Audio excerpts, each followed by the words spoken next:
Steps in a transaction. This is the chronological order. I want to talk about the problems, y'all, where you're doing some of these things simultaneously, and I will point that out to you. Guess what? Congratulations, you got a deal. Steps in a transaction. Now, you've got to take these steps, and this is the chronological order. This is the order, y'all. Now, there are some steps in here where you're doing some of these things simultaneously, and I will point that out to you. But if you don't do this order now, ask Blake. That's what I love about Blake, man. He's like me. Keep pushing. He'll learn from the mistake and keep moving forward. That way, the next time that situation comes up, well, I know what not to do. We trust, but we verify. Blake didn't verify. Blake called me out the blue one day. He was texting. I said, man, I'm going to text him back. Blake, you know, we all have life, man. He was in, he was out, right? We just life, man. But he kept pushing. That's why I messed with it. But he's like, hey, Gene, he's like, what do you do if you're at the closing table on a subject to deal and you have your buyer? So you have somebody agree to sell you their house, they have foreclosure, you about to stop all that, about to stop the foreclosure, then you found your buyer whose money you're seeing so that you can get a free house. And the title company calls the lender and they find out that they're behind more than what the seller told you they were behind. What do? I said, well, hell, brother, I can't give you that answer. You want to know why? Because you didn't verify that mortgage. I verify the mortgage before I go out finding my buyer and telling my buyer how much money I need. If you don't verify the mortgage, that's what could happen. They could owe more than what you thought. So you start. You find a motivated seller. We have to find a motivated seller, guys. We don't buy houses by problems. So if it's on the market, if it's for sale, guess what? I don't want it. We really don't have a lot to talk about if your house is for sale. Now, if it has been for sale for 60 days, really for 90 days or more, well, now we got some conversation. Why don't you think your house is sold yet? Seems like a pretty nice house. I want to talk about their problems, y'all. Okay, so you find a motivated seller, then analyze the property. Remember those 3 pillars of profit: cash flow, equity, profit, option fees. Those are the 3 main ones. You get 2 out of those 3, you're in the game. So you analyze that property. Then what we do now, this is just what we do because we go hard at this. You want to know why? Because we want to win. So we research the owner of that property. If it is a hot lead, we will research that. Now that I have a team of real estate Avengers, Shafta does that for us. Guess what? Shafta comes back with a whole dossier on their ass. Oh yeah, we know everything about them. We know when you filed bankruptcy. We know when you got a divorce and your wife filed a protection order on you. We know. People don't think we know these things, but guess what? We know. You want to know why? Because at that point, we can ask calibrated questions that we know the answers to, so we can see if they're going to lie to us. If they're going to lie to us, it's cool. I don't call you out on your lie. I just know how to handle this stuff moving forward and to verify everything. This is why we research the owner. We have a process for that, but that's what you want to do right after you analyze that property. Research that owner so that you can walk into that situation having confidence in your competence because you got information. It's easy to find. You just got to know where to look. Then you make contact with the owner. So you're going to skip trace and find out where they're at. That's part of the research process, right? You make contact, you negotiate taking over those payments. Now, guys, I'm going to fill in these holes for you, all right? This is just the steps that you take. I'm going to fill it in. You negotiate taking over the payment. The seller agrees, and you say, okay, I need you to what? Not sign the contracts.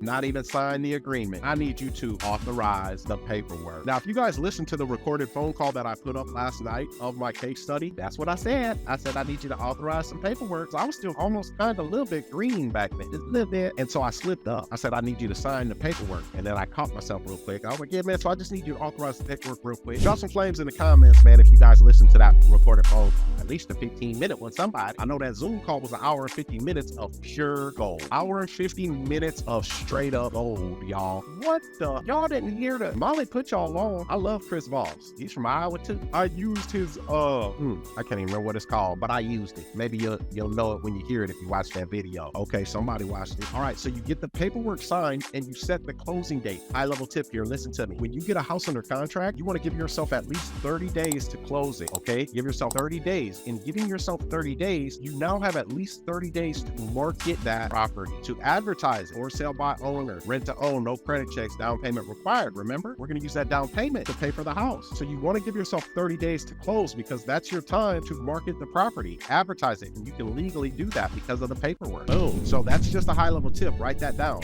I like 30 to 45 days. Okay, you got to determine that off of the circumstances and situation, but always at least 30 days. I don't even care what the situation is. Always 30 days. Now, obviously, if there's an auction date in 10 days, well, you're not going to set the closing date for 30 days.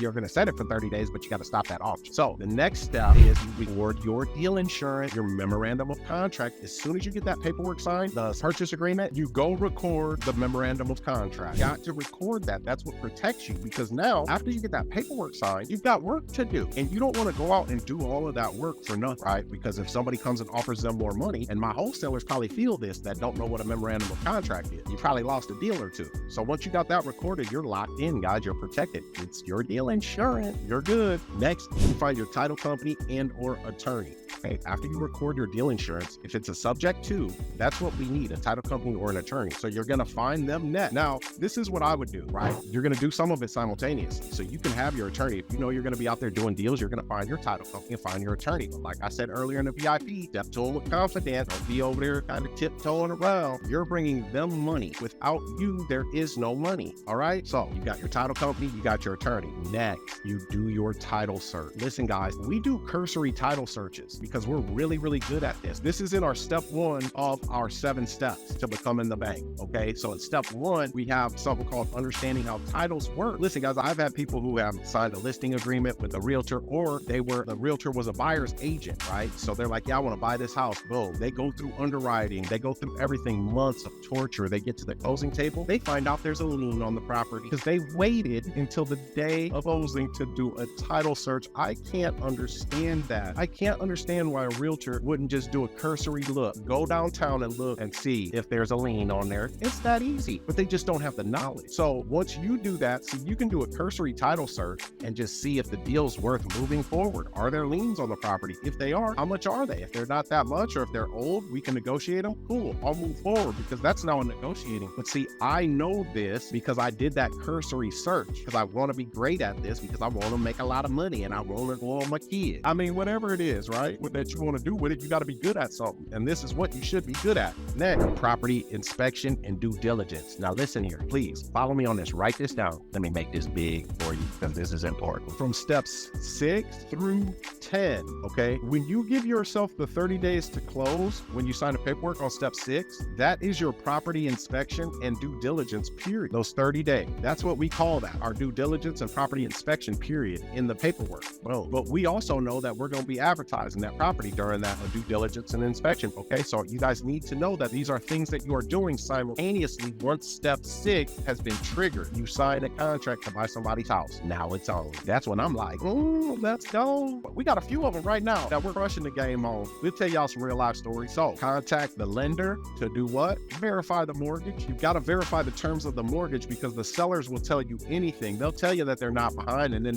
they end up being $5,000 behind. And you don't verify that mortgage, and you find out at the closing table where you're hit. Or you got to come up with $5,000 or blow up the deal and have done all of that work for nothing because you missed a detail. And then closing day, we get paid. Guess what? Congratulations, you got a deal.